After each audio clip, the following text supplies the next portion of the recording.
नमस्कार मित्रों। आज मैं फिर आप लोगों के सामने एक नया अध्याय को लेकर प्रस्तुत हुई हूँ। आज के अध्याय में श्री कृष्ण के पुत्र सांब के माध्यम से मैं मगों का वर्णन करूँगी कि मग लोग कौन हैं, उनका क्या महत्व है और अव्यंग के लक्षण और उनका महत्व के बारे में आप लोगों को बताऊंगी। तो आज की अध्याय इस प्रकार की है कि जब नारद जी की कृपा से शाम को सूर्य भगवान के प्रत्यक्ष दर्शन होते हैं, तब नारद जी उनके पास आते हैं। तब शाम कहते हैं कि हे नारद जी, आपकी कृपा से मुझे सूर्य भगवान के प्रत्यक्ष दर्शन प्राप्त हुआ, उत्तम रूप भी प्राप्त हुआ, किंतु मेरा मन चिंता से आकुल है कि इस मूर्ति का पूजन और रक्षण कौन करेगा। तब नारद जी बोलते हैं कि इस कार्य को कोई भी ब्राह्मण स्वीकार नहीं करेगा। आप लोग जानते ही हैं कि उनको बहती नदी में एक मूर्ति मिलती है। यह उसी के संदर्भ में कहा गया है। शाम उन्हीं की सुरक्षा, उन्हीं की पूजा के लिए नारद जी से प्रश्न करते हैं और इसी संदर्भ में नारद जी उनको उत्तर देते हैं। वो कहते हैं कि कोई भी ब्राह्मण इसे स्वीकार नहीं करेगा। क्यों? क्योंकि देव पूजा अर्थात देवधन से अपना निर्वाह करने वाला ब्राह्मण देवलक कहते हैं, देवलक कहे जाते हैं। जो लोग लोभवश देवधन और ब्राह्मण धन को ग्रहण करते हैं वे नरक में जाते हैं। अतः कोई भी ब्राह्मण देवता का पूजक नहीं बनना चाहता। तुम भगवान सूर्य की शरण में जाओ और उन्हीं से पूछो कि कौन उनका विधि विधान से पूजन करेगा, या फिर राजा उग्रसेन के पुरोहित से पूछो, संभव है वे इस कार्य को स्वीकार कर लें। तब नारद जी की इस बात को सुनकर जामवती पुत्र सांब उग्रसेन के पुरोहित गौरमुख के पास जाते हैं और उन्हें प्रणाम करके कहते हैं, ये महाराज, मैंने सूर्य भगवान का एक विशाल मंदिर बनवाया है। उसमें समस्त परिवार तथा परिच्छदों एवं पत्नियों सहित उनकी प्रतिमा स्थापित की है और अपने नाम से वहाँ एक नगर भी बसाया है। अतः आपसे मेरा यह विनम्र निवेदन है कि आप उन्हें ग्रहण करें। तब गौरमुख ने कहते हैं कि सांब, मैं ब्राह्मण हूँ और आप राजा हैं। आपके द्वारा दिए गए इस प्रतिग्रह को लेने पर मेरा ब्राह्मणत्व नष्ट हो जाएगा। दान लेना ब्राह्मण का धर्म है, किंतु देव प्रतिग्रह ब्राह्मण को नहीं लेना चाहिए। आप यह दान किसी मग को दे दें, वही सूर्यदेव की पूजा के अधिकारी हैं। तब शाम पूछते हैं कि मग कौन है, कहाँ रहते हैं और किसके पुत्र हैं, इनका क्या आचार है, क्या आप कृपा करके मुझे बताएंगे। तब गौरमुख बोलते हैं कि मग भगवान सूर्य जो अग्नि तथा निक्षुभा के पुत्र हैं, पूर्व जन्म में निक्षुभा महर्षि ऋग्जुहा की अत्यंत सुंदर पुत्री थी। एक बार उसने अग्नि का उल्लंघन हो गया। वे उनके द्वारा अग्नि का उल्लंघन हो जाने के कारण भगवान सूर्य जो अग्नि के स्वरूप थे वे रुष्ट हो गए और बाद में अग्नि स्वरूप भगवान सूर्य के द्वारा निक्षुभा का जो पुत्र हुआ वही मग कहलाया। भगवान सूर्य के वरदान से ही ये अग्निवंश में उत्पन्न अव्यंग को धारण करने वाले मग सूर्य के परम भक्त हुए और सूर्य की पूजा के लिए ही नियुक्त हुए। भगवान सूर्य की पूजा करने वाले मग शाक द्वीप में निवास करते हैं। आप भगवान सूर्य के पूजक के रूप में उन्हें प्राप्त करने के लिए शाक द्वीप जाएं। अनंतर शाम ने द्वारका जाकर अपने पिता भगवान श्री कृष्ण को सब समाचार सुनाया। फिर उनकी आज्ञा प्राप्त कर गरुड़ पर सवार होकर शीघ्र ही शाक द्वीप पहुंच गए। वहां जाकर उन्होंने अतिशय तेजस्वी महात्मा मगों को सूर्य भगवान की आराधना में संलग्न देखा। सांब ने उन्हें सादर प्रणाम करके उनकी प्रदक्षिणा की। सांब ने कहा, आप लोग धन्य हैं, आप सबका दर्शन सबके लिए कल्याणकारी है। आप लोग सदा भगवान सूर्य की आराधना में लगे हुए हैं। मैं भी भगवान श्री कृष्ण का पुत्र हूँ। मेरा नाम सांब है। मैंने चंद्रभागा नदी के तट पर सूर्यदेव की मूर्ति की स्थापना की है। उनकी आज्ञा के अनुसार उनकी विधिवत आराधना के निमित्त शाक द्वीप से जम्बू द्वीप में ले जाने के लिए मैं आपकी सेवा में उपस्थित हुआ हूँ। अतः मेरा सविनय प्रार्थना है कि आप लोग कृपा करके जम्बू द्वीप में पधारें और भगवान सूर्य की पूजा करें। यह सुनकर मगों ने कहा, शाम्ब, इस बात की जानकारी भगवान सूर्य ने हमें पहले ही दे दी है। यह सुनकर शाम्ब बहुत प्रसन्न हुए और गरुड़ पर उन्हें बैठाकर वहां से मित्रवन ले गए। सूर्य भगवान मगों को वहां उपस्थित देख बहुत प्रसन्न हुए और शाम से बोले, शाम, अब तुम चिंता छोड़ दो, ये मग मेरी विधिवत पूजा संपन्न करेंगे। इस प्रकार शाम ने शाक द्वीप में अव्यंग धारण करने वाले मगों को लाकर धन्य धान्य से परिपूर्ण इस सांबपुर को उन्हें समर्पित कर दिया और वे सब भगवान सूर्य की सेवा में तत्पर हो गए। और शाम भी सूर्य देव एवं मगों को प्रणाम करके अपने द्वारका लौट गए। इस प्रकार मगों का परिचय उन्हें प्राप्त हुआ। अब एक बार की बात है, जब शाम ने महर्षि व्यास से मगों द्वारा धारण किए जाने वाले अव्यंग के विषय में पूछा, तब व्यास जी ने कहा, शाम, मैं तुम्हें अव्यंग के विषय में बताता हूँ। देवता, ऋषि, नाग, गंधर्व, अप्सरा, यक्ष और राक्षस ऋतु क्रम में भगवान सूर्य के रथ के साथ रहते हैं। यह रथ वासुकी नामक नाग से बंधा रहता है। किसी समय वासुकी नाग का कंचूल उतरकर गिर पड़ा। नागराज वासुकी के शरीर से उत्पन्न उस निर्मुख अर्थात केंचुल को भगवान सूर्य ने सुवर्ण और रत्नों से अलंकृत कर अपने मध्य भाग में धारण कर लिया। इसलिए भगवान सूर्य के भक्त अपने देव की प्रसन्नता के लिए अव्यंग धारण करते हैं। उसके धारण करने से भोजक पवित्र हो जाते हैं और उन पर सूर्य भगवान का अनुग्रह भी होता है। इस अव्यंग को सर्प के केंचुल की तरह मध्य में पोला अर्थात खाली रखना चाहिए। यह एक वर्ण का होना चाहिए। कपास के सूत से बना अव्यंग 200 अंगुल का उत्तम, 120 अंगुल का मध्यम और 108 अंगुल का कनिष्ठ होता है, अतः इससे छोटा नहीं होना चाहिए। यज्ञोपवीत की तरह 8वें वर्ष में अव्यंग धारण करना चाहिए। भोजकों के लिए यह मुख्य संस्कार है। इसके धारण करने से वह सभी क्रियाओं का अधिकारी होता है। यह अव्यंग सर्वदेवमय, सर्ववेदमय, सर्वलोकमय और सर्वभूतमय है। इसके मूल में विष्णु, मध्य में ब्रह्मा और अंत में शशांक मौलिश भगवान शिव निवास करते हैं। इसी तरह ऋग्वेद, यजुर्वेद और सामवेद क्रमशः मूल, मध्य और अग्रभाग में रहते हैं। अथर्ववेद में ग्रंथि में स्थित रहता है। पृथ्वी, जल, तेज, वायु, आकाश और भूलोक, भोरलोक और स्वर्गलोक आदि 7 लोक अव्यंग में निवास करते हैं। सूर्य भक्त भोजक को सभी समय अव्यंग धारण कर भगवान सूर्य की उपासना करनी चाहिए। इस प्रकार व्यास जी के द्वारा अव्यंग के विषय में जानकारी प्राप्त कर शाम नारद जी के पास वापस लौट आए और उन्हें सब वृतांत को विस्तृत रूप से बताया। जो व्यक्ति शांत चित्त होकर सूर्य की भक्ति पूर्वक पूजा करता है, वह सुख और धन्य धान्य से परिपूर्ण हो जाता है।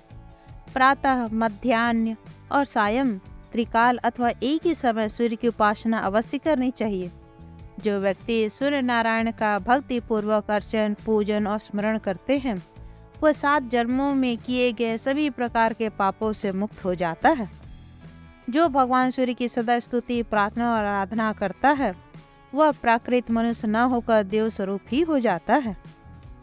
एक बार भीष्म पितामह के मन में सूर्य भगवान को लेकर कुछ प्रश्न उठे और वे अपने प्रश्न को उत्तर पाने के लिए व्यास जी के पास गए और उन्हें प्रणाम करके कहने लगे कि मुझे भगवान भास्कर के संबंध में संशय उत्पन्न हुआ।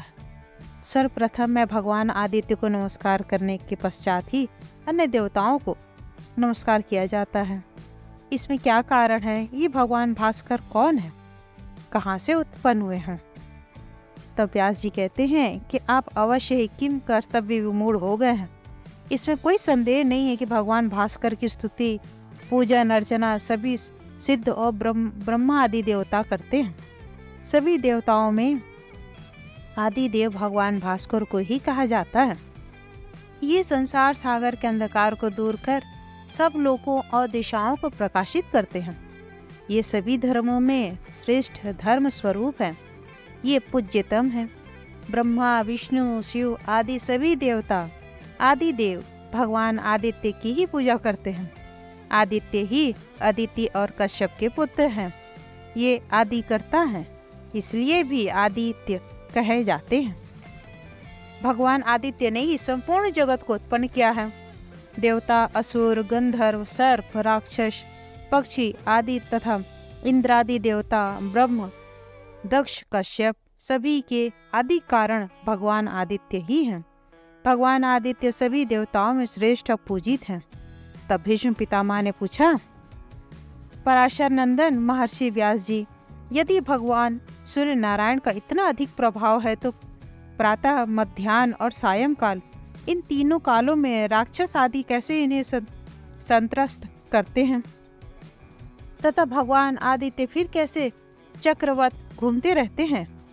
राहु उन्हें कैसे ग्रसित करता है? तब व्यास जी कहते हैं, पिशाच, सर्प, डाकिनी, दानव आदि जो क्रोध से उन्मत्त हो भगवान सूर्य नारायण पर आक्रमण करते हैं, वे भगवान सूर्य नारायण उन्हें प्रताड़ित करते हैं। यह मूर्त आदि काल स्वरूप भगवान सूर्य का ही प्रभाव है। संसार के धर्म एकमात्र भगवान सूर्य का आधार इसे लेकर ही प्रवर्तित होते हैं। ब्रह्मा आदि देवता सूर्य मंडल में स्थित रहते हैं। भगवान सूर्य नारायण को नमस्कार करने मात्र से ही सभी देवताओं को नमस्कार प्राप्त हो जाता है। तीनों कालों में संध्या करने वाले ब्राह्मण जन भगवान आदित्य को ही प्रणाम करते हैं। भगवान भास्कर के बिंब के नीचे राहु स्थित है। अमृत की इच्छा करने वाला राहु विमान स्थित अमृत घट को थोड़ा भी अमृत छलकने पर उस अमृत को प्राप्त करने के उद्देश्य जब विमान के अति निकट आ पहुंचा था तो ऐसा प्रतीत होता था कि राहु ने सूर्य नारायण को ग्रसित कर लिया है। उसे ही ग्रहण कहा जाता है। आदित्य भगवान को ना कोई ग्रसित कर सकता है ना ही कोई ग्रहण लगा सकता है, क्योंकि वे इस चराचर जगत के विनाश करने वाले हैं। दिन, रात्रि, मुहूर्त आदि सब आदित्य भगवान के ही प्रभाव से प्रकाशित होते हैं। दिन, रात्रि, धर्म, अधर्म जो कुछ भी इस संसार में दृष्टिगोचर हो रहा है उन सबको भगवान आदित्य ही उत्पन्न करते हैं। वे ही उनका विनाश भी करते हैं। जो व्यक्ति भगवान आदित्य की भक्ति पूर्वक पूजा करता है उस व्यक्ति को भगवान आदित्य शीघ्र ही संतुष्ट होकर वर प्रदान करते हैं तथा बल, वीर्य, सिद्धि, औषधि, धन, धान्य, सुवर्ण स्वरूप, सौभाग्य, आरोग्य, यश, कीर्ति, पुत्र, पौत्र आदि और मोक्ष आदि सब कुछ प्रदान करते हैं। इसमें कोई संदेह नहीं है।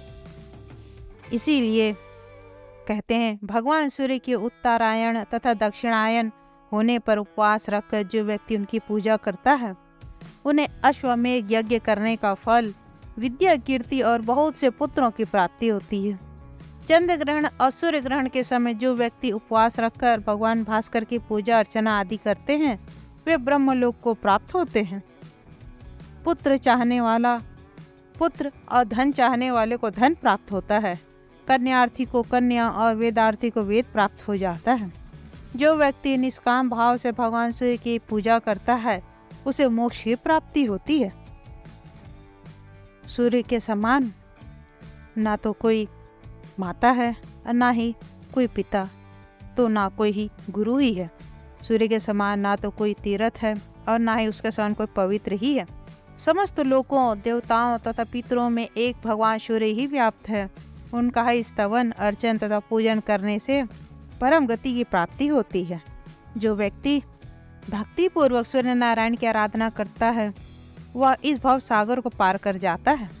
भगवान सूर्य के प्रसन्न हो जाने पर राजा, चोर, ग्रह, सर्प आदि पीड़ा नहीं देते हैं तथा दरिद्रता और सभी दुखों की भी निवृत्ति हो जाती है। इस प्रकार भगवान सूर्य की महिमा को व्यास जी जब बताते हैं तब भीष्म पितामह के मन के सारे संशय दूर हो जाते हैं और व्यास जी फिर अपने आश्रम की ओर चल पड़ते हैं। अब मैं आपको एक और कथा बताने जा रही हूँ जिसमें भगवान सूर्य की महिमा का वर्णन है। प्राचीन काल में हिरण्यनाभ नामक एक महान विद्वान ब्राह्मण रहते थे। वे अपने पुत्र के साथ महाराजा जनक के आश्रम पर गए। वहाँ वे अनेक ब्राह्मणों के साथ उनका शास्त्रार्थ हुआ। क्रोधवश कौथुमी से एक ब्राह्मण का वध हो गया। कौथुमी जो हिरण्यनाभ के पुत्र थे, और आज मैं कौथुमी की ही कहानी बताने जा रही हूँ। तो होता यह है कि जब उनके पिता हिरण्यनाभ ब्राह्मणों के साथ शास्त्रार्थ में व्यस्त थे, तब कौथुमी भी उनके साथ गए हुए थे, और वे क्रोध के कारण एक ब्राह्मण का वध कर दिए, जिसके कारण पुत्र के द्वारा इस प्रकार विप्र को मारा गया देखकर उनके पिता कौथुमी का परित्याग कर दिए। सज्जनों तथा कुटुंबियों ने भी उनका बहिष्कार कर दिया। शोक और दुख से दुखी होकर वे दिव्य देवालयों में गए और उन्होंने अनेक तीर्थों की यात्रा की, किंतु ब्रह्म हत्या से मुक्ति न मिल सकी। ब्रह्म हत्या के कारण उन्हें भयंकर कुष्ठ नामक व्याधि ने ग्रस्त कर लिया और उन्हें कुष्ठ रोग हो गया। नाक, कान आदि अंग गलकर गिरने लगे, शरीर से पीप और रक्त बहने लगे। समस्त पृथ्वी पर घूमते हुए वे पुनः अपने पिता के घर आए और दुख से व्याकुल होकर अपने पिता से कहा, हे तात, मैंने पवित्र तीर्थों और अनेक देवालयों में जाकर प्रार्थना कर ली, किंतु इस क्रूर ब्रह्म हत्या से मुक्त नहीं हो पाया। प्रायश्चित करने पर भी मुझे इसे छुटकारा नहीं मिल रहा है। अब मैं क्या करूं? कहाँ जाऊं? कैसे मैं इस रोग से मुक्ति पा सकूंगा? अल्प परिश्रम साध्य जिस कर्म के करने से इस ब्रह्म हत्या रूपी व्याधि ने से मुझे छुटकारा मिल जाए, मुझे वो उपाय बताएं और मेरा कल्याण करें। इस प्रकार कहने पर हिरण्यनाभ ने कहा, पुत्र, पृथ्वी में घूमते हुए तुमने जो क्लेश प्राप्त किया है उसे मैं भली भांति जानता हूँ। तुम अनेक तीर्थों में जाकर अब प्रायश्चित भी किए, परंतु ब्रह्म हत्या से मुक्ति न मिली। अब मैं तुम्हें एक उपाय बताता हूँ। उस उपाय से तुम्हें अनायास ही ब्रह्म हत्या से मुक्ति मिल जाएगी। कौथुमी ने कहा, मैं ब्रह्म आदि देवों में किसकी आराधना करूं? मैं तो शरीर से भी विकल हूँ, अतः सभी कर्मों को यथावत संपादन मुझसे संभव नहीं हो सकेगा। फिर किस प्रकार मैं देवताओं को संतुष्ट कर सकूंगा? हिरण्यनाभ ने कहा, ब्रह्मा, विष्णु, महादेव, वरुण आदि देवताओं ने भक्ति पूर्वक भगवान भास्कर की पूजा की है और इसी कारण से वे स्वर्ग लोक में आनंदित हो रहे हैं। हे पुत्र, मैं भगवान सूर्य के समान किसी भी देवता को नहीं जानता हूँ। वे सभी कामनाओं को देने वाले और माता पिता तथा सभी के मान्य हैं, इसमें कोई संदेह नहीं है। इसलिए तुम उनके मंत्र का जाप करते हुए तथा साम वेद के मंत्रों का गान करते हुए भक्ति पूर्वक उनकी आराधना करो और उनसे संबंधित इतिहास, पुराण आदि का श्रवण करो। इससे तुम्हें शीघ्र ही रोग से मुक्ति मिल जाएगी और तुम्हें मोक्ष प्राप्त होगा। इस प्रकार अपने पिता के द्वारा दिए गए निर्देशों का पालन करते हुए कौथुमी ने पूर्ण विधि से भक्ति पूर्वक भगवान सूर्य की आराधना की और भगवान भास्कर की कृपा से महर्षि कौथुमी दिव्य मूर्तिमान हो गए और उन्होंने भगवान भास्कर के दिव्य मंडल में प्रवेश किया। महर्षि कौथुमी एक वैदिक मंत्र दृष्टा ऋषि हैं। सामवेद संगीता की कौथुमी शाखा अत्यंत प्रसिद्ध है और इस समय वही प्राप्त है। उसी दृष्टा ऋषि यही है। ये प्राच्य सामक भी कहलाते हैं। सौनिकी चरण व्यू ग्रंथ में सामवेद की प्राय 1000 शाखाओं में विस्तृत चर्चा की गई है इसकी। इस प्रकार सूर्यदेव की जितनी भी स्तुति की जाए वो कम है, उनकी महिमा का गान जितना भी हो जाए कम है। सूर्य भगवान के द्वारा बहुत सारी कथाएं जुड़ी हुई हैं, जो मुझे अभी जो भी जानकारी मिली है मैंने आपको वो बताया है। आशा है आप लोगों को मेरी ये कथा पसंद आ रही होगी और अगले अंक में मैं युगों का वर्णन करूंगी कि किस युग में कौन कौन से राजा हुआ करते थे। यह अंक मैं अब यहीं समाप्त करती हूँ। अगले अंक तक के लिए धन्यवाद। जय हिंद, जय भारत, नमस्कार।